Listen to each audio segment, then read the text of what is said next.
কোমরের সমস্যা থাকায় দৌড়াতে পারেননি আইনজীবী সাইফুল ইসলাম আলিফ, আর এই কারণে তাকে ধরে ফেলে হত্যাকারীরা। ভিডিও ফুটেজ এবং আইনজীবী সাইফুলের সহকর্মীদের সাথে কথা বলে নিশ্চিত হয়েছে পুলিশ। এদিকে আদালতে ভাঙচুর, হামলা এবং সংঘর্ষের ঘটনায় 3টি মামলায় গ্রেফতার করা হয়েছে 33 জনকে।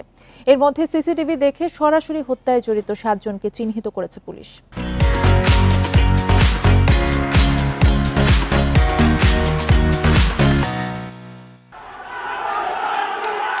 মঙ্গলবার বিকেলের বিভিন্ন ভিডিও ফুটেজ বিশ্লেষণে দেখা যায়, আদালত ভবনে ভাঙচুর করতে থাকা একটি দল নিচের দিকে নামছিল।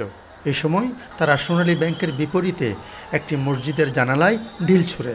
ঘটনাস্থলে থাকা অফিস সহকারী ও স্থানীয়দের সাথে সাইফুল ইসলাম সহ কয়েকজন আইনজীবী ধাওয়া দেয় দলটিকে। ধাওয়া খেয়ে দুর্বৃত্তদের দলটিও দেয় পাল্টা ধাওয়া। সে সময় দৌড়াতে না পেরে পা পিছলে পড়ে যান আইনজীবী সাইফুল। রাস্তায় পড়ে যাওয়া সাইফুলকে তখনই নির্মমভাবে কুপিয়ে ও পাথর দিয়ে মাথায় আঘাত করে ঘাতকরা। মৃত্যুর আগের সপ্তাহেই বাবার সাথে দেখা করতে গ্রামের বাড়িতে গিয়েছিলেন সাইফুল। ছেলে হত্যার বিচার চাইছেন তার বাবা। আমি সুষ্ঠু বিচারটা চাই সরকারের কাছে।